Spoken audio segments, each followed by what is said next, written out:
శ్రీకృష్ణ పరబ్రహ్మణే నమః.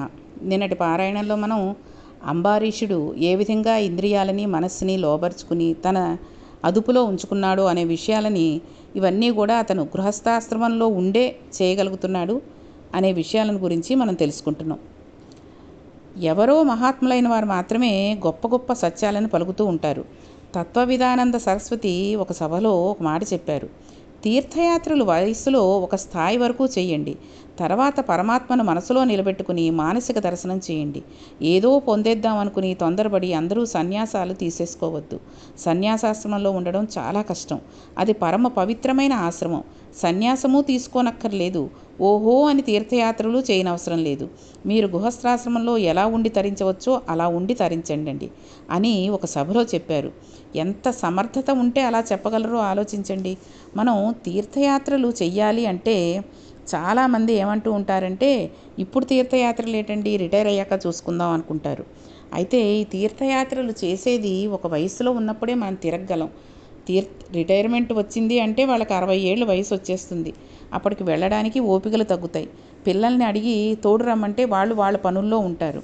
కాబట్టి ఎంత ఓపిక ఉన్నప్పుడు చిన్న వయసులోనే కుదిరితే ఊటీ కొడైకెనాల్లే కాకుండా కొన్ని కాశీ రామేశ్వరాలు కూడా వెళ్ళి, అక్కడికి వెళ్ళి వచ్చినవన్నీ కూడా ఏదో వెళ్ళాము వచ్చాము అనకుండా అక్కడ భగవంతుడు ఏ రకంగా ఉన్నాడు, వెళ్ళగానే మొదట ఏది దర్శనం చేసుకున్నాము, ఇవన్నీ కూడా మనసులో అలా ఊహించుకుంటూ ఉంటే మనం పెద్దవాళ్ళం అయ్యాక ఎక్కడికి వెళ్ళలేని స్థితిలో పక్కన కూర్చుని ఉంటే అవి మనస్సులో తరించుకుంటూ మనసులో స్మరించుకుంటూ ఆ తీర్థయాత్రని మనం గుర్తు చేసుకుంటూ ఉన్నామనుకోండి, మళ్ళీ కాశీ రామేశ్వరాలు వెళ్ళొచ్చినంత ఫలితాన్ని మన మనస్సు వల్ల భగవంతుడు మన ఖాతాలో వేస్తూ ఉంటాడు.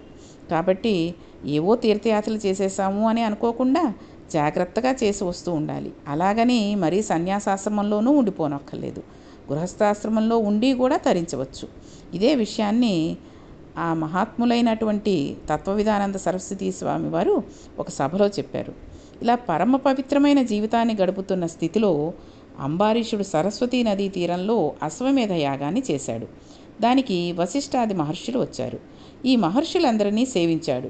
భూరి తాంబూలాలను ఇచ్చాడు. 1 సంవత్సరం పాటు ద్వాదశి వ్రతం చెయ్యాలని అనుకున్నాడు. ఏకాదశి వ్రతానికి ద్వాదశి వ్రతానికి పెద్ద తేడా ఏమీ లేదు. దశమి నాటి సాయంత్రం నుండి ఉపవాసం ప్రారంభం చేస్తారు. ఉపవాసము అంటే అసనము అని శాస్త్రంలో ఒక మాట ఉంది. అసనము అంటే వ్యక్తికి క్రిందటి జన్మలో ఉన్న దరిద్రమైన అనుభవించడానికి ఈ జన్మలో ఐశ్వర్యం ఉన్నా ఆకలి వేస్తున్నా తినకుండా తనని తాను ఒకరోజు మార్చుకోవడం. ఈశ్వరునికి దగ్గరగా బుద్ధి నిలవడానికి ఎంత సాత్వికమైన పదార్థం తిని శరీరం నిలబెట్టుకోవాలో ఈశ్వరార్పితమైన సాత్వికమైన అంత ప్రసాదాన్ని తిని నిలబెట్టుకుంటే దానిని ఉపవాసము అంటారు. అంబరీషుడు ఏకాదశి వ్రతాన్ని చేస్తున్నాడు. ఏకాదశి నాడు ఉపవాసం చెయ్యాలి, ద్వాదశి నాడు పారణ చెయ్యాలి. అంటే ఏకాదశి నాడు ఏమీ తినకుండా ఉంటాం. పొద్దున్నుంచి అలా అంటే ఏమీ తినకుండా ఉండి నేను ఉపవాసం ఉంటున్నానని అందరితో చెప్పుకోక్కర్లేదు. ఉపవాసం ఉండి ఈశ్వరుడికి సంబంధించిన మనకి ఎవరిని నమ్ముకుంటే వాళ్ళవే, విష్ణు సహస్రం అవ్వచ్చు, సాయినామాలు అవ్వచ్చు, ఈశ్వర పురాణాలు అవ్వచ్చు, ఏది కుదిరితే అది చదువుకుంటూ ఈశ్వరుడికి దగ్గరగా ఉండాలి తప్పితే, నేను ఉపవాసం ఉన్నాను కదా అందుకని తిండి మీద ధ్యాస లేకుండా ఉండాలి కాబట్టి టీవీలో ఓ సినిమా పెట్టుకు చూస్తూ కూర్చుంటాను అని అంటే అది ఉపవాసం కింద లెక్కరాదు. అంబారీషుడు ఏకాదశి వ్రతాన్ని చేస్తున్నాడు. అయితే ఏకాదశి వ్రతం చేసిన మన్నాడు ద్వాదశి వస్తుంది. ద్వాదశి వచ్చిన నాడు సూర్యోదయం అయిన తర్వాత ఎంత తొందరగా వీలైతే అంత తొందరగా పారణ అంటే భోజనం చేసేయాలి. అందుకని ఎంత తొందరగా అయితే వీలైతే అంత తొందరగా ఆ పదార్థాలను తినేయడాన్నే పారణ అంటారు. పారణ చేసేటప్పుడు సూర్యోదయం అవగానే భోజనం చేసేసినా ఏమీ తప్పు ఉండదు. నిత్యానుష్ఠానం చేసుకునేవాడు ద్వాదశి నాడు భోజనం చేసేయవచ్చు. కానీ ఇక్కడ ఒక చిత్రమైన విషయం జరిగింది. అంబారీషుడు గృహస్థాశ్రమంలో ఉన్నాడు. ఆయనకు తగిన పత్నిని పొందాడు. ఆవిడ కలిపి ఒక మాట అనుకుంటున్నారు. ఇది మనం చాలా జాగ్రత్తగా గమనించవలసిన మాట. బహుశా ఎక్కడో తప్ప భార్యాభర్తల మధ్య ఇలాంటి చర్చలు రావు, కానీ అంబారీషుడి జీవితంలో వచ్చింది. ఆవిడ అనింది, మనం 1 సంవత్సరం పాటు ఏకాదశి వ్రతం చేద్దాము అంది. అయితే అప్పుడు మనం ఈ వ్రతాన్ని కార్తీక మాసంలో మొదలు పెడదాం, మొదలుపెట్టి వచ్చే సంవత్సరం కార్తీక మాసంలో ద్వాదశి తిథి నాడు పారణ చేద్దాం, అప్పటి వరకు ఉపవాసం ఉందాం అన్నాడు. భార్యాభర్తలు పూజామందిరంలోకి వెళ్ళి ఈశ్వరుని పాదముల దగ్గర పడుకుంటారు. శరీరం నిలబడడానికి కావలసిన ఆహారమే తింటూ బ్రహ్మచర్యాన్ని పాటిస్తూ నిరంతరము భగవన్నామస్మరణం చేస్తూ గడుపుతారు. మళ్ళీ నాలుక మీదికి అన్ని రకాల పదార్థాలతో కూడిన భోజనం స్వీకరించడం అన్నది, అన్నాన్ని అన్నంగా తినడం అనేది మళ్ళీ ద్వాదశి నాడే చేస్తారు. ఒక సంవత్సరం అటువంటి వ్రతాన్ని చేద్దాము అనుకున్నారు. అయితే గృహస్థాశ్రమం జీవితాలను పండించుకునేయడానికి ఉపయోగిస్తూ ఉంటాం. అందుకే గృహస్థాశ్రమాన్ని ఒక మహానుభావుడు అది పడవ తెడ్డు అన్నాడు. పడవ నడుస్తుంది, పడవ నడవాలంటే తెడ్డు వేస్తాం. ఏ నీటి యందు మనం ప్రయాణం చేస్తున్నామో, ఏ నీటి యందు మనం పడిపోకూడదని అనుకుంటున్నామో ఆ నీటి యందే పడవ ఉంది, తెడ్డు ఉంది. దాటేవాళ్ళు ఉన్నారు. ఆ నీటినే వెనక్కి తోస్తూ తెడ్డు నడుపుతోంది. తెడ్డును ఆధారం చేసుకుని పడవ నడుస్తోంది. పడవ లేకుండా ఒట్టినే నిలబడి తెడ్డు వేయడం కుదరదు. తెడ్డు లేకుండా పడవని నడపడము కుదరదు. పడవ తెడ్డు రెండూ ఉండాలి. పడవ వెళ్ళడానికి కింద ఉన్న నీరే ప్రతిబంధకం. ప్రతిబంధకమైన నీటిని పడవలోనే కూర్చుని తెడ్డును వాడుతూ నీటిలో తనకు అనుకూలంగా మార్చుకుంటున్నాడు మనిషి. ఏ సంసారాన్ని ఈశ్వరుని చేరడానికి ప్రతిబంధకం అయిందో ఆ సంసారంలో ఉంటూ ఈశ్వర పాదములనే పడవను ఎక్కి భార్యాభర్తలు కూర్చుని సంసారంను వెనక్కి తోస్తూ ఈశ్వరుడి వైపుకు అభిముఖులై మారి మారి ఈవిడ ఆయన తెడ్డు వేయాలి. ఏ నీటిని దాటడానికి పడవను ఎక్కాడో ఆ నీటిలోనే తెడ్డు వేసుకుంటూ వెడుతూ ఆ నీటిని దాటుతున్నాడు. ఈశ్వరుని చేరడానికి భార్యాభర్తల గృహస్థాశ్రమం అలా ఉండాలి. అంబారీషుడు కూడా అలాగే చేశాడు. మనం అంబారీషోపాఖ్యాన్ని మామూలుగా వినినట్లయితే గృహస్థాశ్రమంలో ఎలా తరించాలో మనకు అర్థమవుతుంది. అందులో నేర్చుకోవలసిన విషయాన్ని పోతనామాచ్యుడు ప్రతిపాదిస్తున్నారు. సంతోషంగా ఏకాదశి వ్రతమును ఏడాది పాటు పూర్తి చేశారు అంబారీషుడు, అతని భార్య. అయిపోయింది, ఏకాదశి తిథి అయిపోయింది, తెల్లవారింది, సూర్యోదయం అయింది, సంవత్సర కాలం పూర్తయింది. సంవత్సర కాలం పాటు చేసిన ఏకాదశి వ్రతం పరిపూర్ణమైంది. యజ్ఞాన్ని పూర్ణాహుతి చేయకుండా అసంపూర్తిగా మనం ఆపివేసినట్లయితే ఆ యజ్ఞం పూర్తయినట్టు లెక్కరాదు. యజ్ఞభ్రంశం అయిపోతుంది. దక్షయజ్ఞంలో పరమశివుడు యజ్ఞాన్ని పూర్తి చేయించాడు. బలిచక్రవర్తి యజ్ఞం చేస్తుండగా శ్రీ మహావిష్ణువు వచ్చాడు. భృగువును పిలిచి శుక్రాచార్యుల వారిని పిలిచి యజ్ఞం పూర్తి చేయమని చెప్పి పూర్తి చేయించి వెళ్ళారు. ఇది మనం మొన్న వామనావతారంలో తెలుసుకున్నాం. ఇక్కడ ఏకాదశి వ్రతం పూర్తవుతోంది. ఎలా పూర్తవ్వాలి? వీళ్ళు ద్వాదశి తిథి ఉండగా భోజనం చేయాలి. తాము భోజనం చేసే ముందు ఏడాది పాటు ఏకాదశి వ్రతం చేశారు కాబట్టి మొట్టమొదట కాళందీ నది ఒడ్డుకు వెళ్ళారు. నది స్నానం చేశారు. స్నానానికి మళ్ళీ హద్దులు ఉంటాయి. పుణ్యనదిలో స్నానం చేయబడిన వచ్చే ఫలితం వేరుగా ఉంటుంది. కాళింది అంటే యమునా నది. స్నానానంతరం మధువనంలోకి వెళ్ళారు. ఈ నదులలో స్నానం చేయడం అనేది కూడా మగవాళ్ళు కూడా వెళ్ళి చేస్తూ ఉంటారు, ఆడవాళ్ళు వెళ్ళి చేస్తూ ఉంటారు. అయితే ఆడవాళ్ళు నదిలో దిగి స్నానం చేయకూడదు. వాళ్ళు గట్టునే ఉండి ఒక చెంబుతోటో మగ్గుతోటో తలమించి స్నానం చేసి కాస్త పసుపు అది రాసుకుని తలమించి స్నానం చేసి రావాలి. అంతేగాని నదిలోకి దిగిపోయి షాంపూలు పెట్టుకుని సబ్బుతో రుద్దుకుని అలాంటి పనులు చేయకూడదు.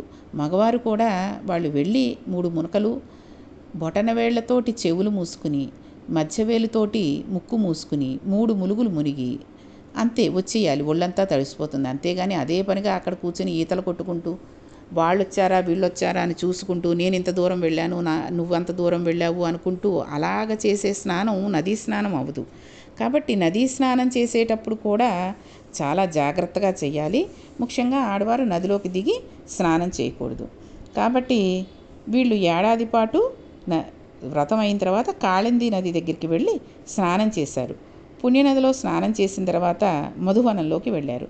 చక్కగా శ్రీకృష్ణ పరమాత్మకు అభిషేకం చేశారు. అక్కడికి బ్రాహ్మణులు వచ్చారు. వాడికి దానాలు ఇచ్చారు. దానాలు కేవలం బ్రాహ్మణులకే ఇస్తారా? మరెవ్వరికీ ఇవ్వరా? దానాలను కేవలం బ్రాహ్మణులకే కాదు అందరికీ ఇస్తారు. బ్రాహ్మణులు బ్రహ్మజ్ఞాన సంపన్నులై ఉండి తీరాలి. అలా ఉండకపోతే కుదరదు. ఉండి లోకాన్ని ఉద్ధరించాలి. అలా ఉద్ధరించేవాడు భద్రంగా ఉండేలా సమాజం చూసుకోవాలి. అందుకని ముందు దానం బ్రాహ్మణుడికి ఇస్తారు. ఈ దానాల్ని పాడైపోయే వాళ్లకు ఇవ్వకూడదు. వృద్ధిలోకి వచ్చే వాళ్ళకి ఇవ్వాలి. వాళ్ళకి అంబారీషుడు గోవుల్ని ఇచ్చాడు. ఎటువంటి గోవుల్ని ఇచ్చాడు? దానం ఇచ్చిన గోవులకు బంగారంతో కొమ్ములు చేయించి వాటికి తగిలించాడు. వెండితో గిట్టలు చేయించాడు. దూడలతో కూడిన ఆవులను తెచ్చాడు. అవి మంచి వయసులో ఉన్న ఆవులు. దూడలు వెళ్ళి ఇలా ముట్టుకుంటే శిరములలోంచి పాలను స్రవించేస్తున్నాయి. అటువంటి ఆవులకు మందల మందలుగా తీసుకువచ్చాడు. ఈ ఆవులను దానం చేశాడు. దాన కార్యక్రమం పూర్తయిపోయింది. ఈ దాన కార్యక్రమం దగ్గరికి వచ్చేసరికి చాలామంది ఏం చేస్తూ ఉంటారంటే, ఈ గ్రహణాలు అయిన తర్వాత, ఏకాదశి ఉపోషాలు ఉన్న తర్వాత, కార్తీక మాసంలో సోమవారాలు ఉపోషాలు అయిపోయిన తర్వాత మన్నాడు వెళ్ళి ఆ గుడిలో బ్రాహ్మడికి, ఆ పూజారి గారికి, లేకపోతే ఒక బ్రాహ్మణుడికి స్వయం పాకం ఇచ్చుకుని, అంటే ఆ బ్రాహ్మడికి భోజనం పెట్టినట్టు అవుతుంది. ఆ వచ్చిన తర్వాత మనం ఇంటికి వచ్చి భోజనం చేస్తే పుణ్యం వస్తుంది అనే ఉద్దేశంతో ఉంటారు. అయితే ఈ రోజుల్లో రాను రాను ఎలా అయిపోయిందంటే, గుప్పుడు బియ్యం, 2 పప్పు బద్దలు, ఇక కూరలు కూడా ఏవి ఇవ్వాలి, ఏవి వండుకుంటారు అన్నట్టు కాకుండా, ఒక టమాటా, ఒక బంగాళదుంప, ఓ వంకాయ, వాడి ఇంటికి వెళ్ళి మిక్స్డ్ వెజిటబుల్ కర్రీ చేసుకుంటాటండి. అలాంటివన్నీ ఇవ్వకూడదు. ఒక బ్రాహ్మణుడికి ఇచ్చేటప్పుడు బ్రాహ్మణులు ఎటువంటివి తింటారు అనేది తెలుసుకుని, వాళ్ళు వాక్శుద్ధి చక్కగా మంత్రాలు అవి ఉచ్చరించడానికి ఉపయోగపడేటటువంటి కూరలను ఇవ్వాలి తప్పితే ఏది పడితే అవి ఇవ్వడం చేయకూడదు.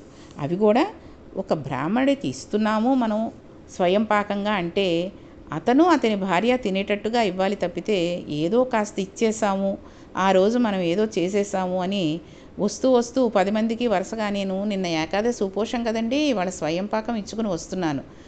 ఆ డబ్బులు ఇచ్చేటప్పుడు కూడా కొంతమంది పళ్ళెంలో డబ్బులు వేయడానికి చూస్తూ ఉంటారు. పరుసు తీస్తుంది ఆవిడ లోపల నుంచి ఎక్కడో దాచుకుని, వెతుకుతుంది వెతుకుతుంది వెతుకుతుంది, ₹1 నాణెమో ₹0.50 నాణెమో తీసి వేస్తుంది. అంత డబ్బులు వెయ్యకపోతే మాత్రం ఏమైంది? చేతిలో పట్టుకుని, నువ్వు గుడికి వస్తున్నావు అనుకున్నప్పుడు చేతిలో డబ్బులు పట్టుకుని అతనికి వెయ్యగలిగింది వెయ్యి, లేకపోతే ఓ నమస్కారం పెట్టేసి, నీ డబ్బులు వెయ్యకపోతే అతనేమి పట్టి పీడించేసి కట్టేసి వేస్తేనే కానీ గుడిలోంచి బయటకు పంపని అనట్లేదు కదా.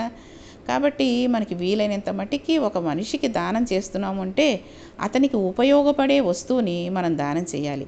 ఇది స్వయం పాకం కిందకైనా సరే, వస్త్రదానమైనా, ఏ దానమైనా సరే, అన్నదానం కింద చేసేటటువంటిది ఎప్పుడూ కూడా ఒక మనిషికి నిండుగా కడుపు నిండా తిని అతను ఉండేటట్టుగా చేయాలి. అంతటి అంబారీషుడు గోవులకి ఆ రకంగా అంతలా దానం చేశాడు అంటేనే గొప్పలు చెప్పుకోలేదు. ఆయన ఉన్నవాడు కాబట్టి అంతలా దానం చేశాడు. మనం అంత బంగారు కొమ్ములతో చేయించి ఆవులని దూడలని ఇచ్చేయలేకపోయినా కనీసం ఇచ్చే ఒక వస్తువు అయినా సరే అవతల మనిషికి ఉపయోగపడేటట్టుగా ఇద్దాం. ఇక అన్నం పెట్టడంలో కూడా ఒక మర్యాద ఉంటుంది. అన్నదానం చేసేటప్పుడు కూడా చాలా జాగ్రత్త వహిస్తూ ఉండాలి. చాలామంది గుళ్ళలో అన్నదానం చేసేస్తున్నాం అంటూ ఉంటారు. ఆ అన్నం పెట్టేటప్పుడు అవతల మనిషికి, అందరికీ ఒక్కొక్కసారే పెడతామండి, మారు పెట్టం, అన్నదానం అందరికీ అందాలి కదండి అంటూ ఉంటారు. ఈ అన్నదాన కార్యక్రమాలు చేసేటప్పుడు అవతల మనిషి వచ్చినవాడు సగం భోజనంతో సగం కడుపు నిండుకుని వెళ్ళాడనుకోండి, ఆ పాపాన్ని మన ఖాతాలోనే వేస్తాడు. ఈ అన్నదానం చేయించిన కర్తల ఖాతాల్లో వేస్తూ ఉంటాడు. కాబట్టి ఒక మనిషి వచ్చాడు అంటే వాడు ఎంత తింటాడో అంత పెట్టండి, ఉన్నవాళ్ళకి ఉన్నంతా పెట్టండి, అయిపోయిన తర్వాత అయిపోయిందమ్మా అని చెప్పండి. మిగిలిన వాళ్ళు వేరే చోటుకి వెళ్ళి అన్నం వెతుక్కుంటారు. కాబట్టి ఈ అన్నదాన కార్యక్రమం కూడా, అందులో కూడా ఒక మర్యాద ఉంటుంది. అన్నం పెట్టేటప్పుడు భూత తృప్తికి పెట్టడం వేరు, బ్రాహ్మణ సమారాధనకు భోజనం పెట్టడం వేరు. బ్రాహ్మణ సమారాధన చేసేటప్పుడు బ్రాహ్మణులకు చేతిలో నీళ్లు పోసి, మనం ఏ కులదైవాన్ని పూజిస్తున్నామో ఆ దైవం పేరు చెప్పి, చూడండి ఉదాహరణకి మనం శివారాధనం అనుకోండి, పరమేశ్వర స్వరూపాయ బ్రాహ్మణాయ తుభ్యం నమః అని ఔపాసన వడ్డిస్తారు. అంటే వచ్చినవాడు ఈశ్వరుడితో సమానం, మనం వడ్డించేవాడు వడ్డన చేస్తున్న వాళ్ళం అని అనుకుని పెట్టాలి. ఆ భోంచేసేవాడు మనకి ఈశ్వరుడితో సమానం. అలా అని వడ్డించేసి ఊరుకోకూడదు. భోజనం అయిపోయిన తర్వాత ఉత్తరాపోసనం చేయాలి. అసలు ఈ ఔపాసన అంటే ఏంటి, ఉత్తరాపాసన అంటే ఏమిటి అనేది చాలామందికి తెలీదు. ముందు అన్నం తినే ముందు ఇవి చేసేవి ఒకసారి తెలుసుకుంటూ ఉండాలి. అసలు అవి ఏంటి అన్నది కూడా తెలియకుండా మనం భోజనం చేసేస్తున్నాము బ్రాహ్మణం కూడా అని అనుకుంటే అది పరమ దోషం. సత్యంతవర్తేన పరిష్యంచామి అని విస్తరికి నీళ్లు తిప్పుతాం అయిపోయిన తర్వాత. అది వేసి ఎడంచేయి కడుక్కోవడానికి నీళ్లు పోయాలి. పోస్తే అప్పుడు బ్రాహ్మణ సమారాధన పూర్తయినట్టు అవుతుంది. పూర్తయిన తర్వాత మన ఇంట్లో ఉన్న మిగిలిన పదార్థాన్ని బ్రహ్మము వచ్చి తినగా మిగిలిన భుక్తశేషం అవుతుంది. ఇప్పుడు దానిని తింటాడు. దీనివలన విజయం వస్తుంది. బ్రాహ్మణులకు కడుపు నిండా భోజనం పెట్టాడు, వాళ్ళందరూ కడుపు నిండా తినిన తర్వాత ఇతడు ద్వాదశ పారాయణ చెయ్యాలి. తాను కూడా భోజనం చేయాలి. ఎవరు? అంబరీషుడు.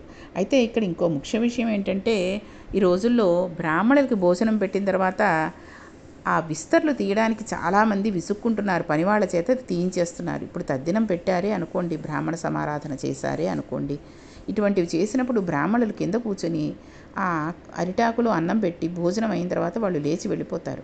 వెళ్ళిన తర్వాత వాళ్ళ విస్తళ్ళు తీయడానికి ఈ ఆడవాళ్ళందరూ ఎన్ని ఆపసోపాలు పడిపోతున్నారో, పనివాళ్ళ చేత తీయించేయడం, ఆ మెతుకులన్నీ చీపురుతో తుడిచేయడం, తర్వాత ఓ తడిగుడ్డ పెట్టుకునే కర్రతో తుడిచేయడం, అది అసలు పద్ధతే కాదు. కాబట్టి ఈ బ్రాహ్మణ సమారాధనలు చేసిన తర్వాత చాలా జాగ్రత్తగా అది మహాపుణ్యమైనది. ఒక బ్రాహ్మణుడు తిన్న విస్తరి తీయడం అనేది పరమేశ్వరుడు తిన్న కంచం తీయడం ఎంత సమానమో అంత దానితో సమానం అవుతుంది. కాబట్టి వీళ్ళందరూ కూడా భోజనం చేశాక ఇతను ద్వాదశి పారాయణం చెయ్యాలి. కాబట్టి తను కూడా భోజనం చేయాలి. మరి భోజనం చేశాడా, చేయకుండా ఏమైనా జరిగిందా అనే విషయాన్ని రేపటి పారాయణంలో తెలుసుకుందాం. శ్రీకృష్ణ పరబ్రహ్మణే నమః.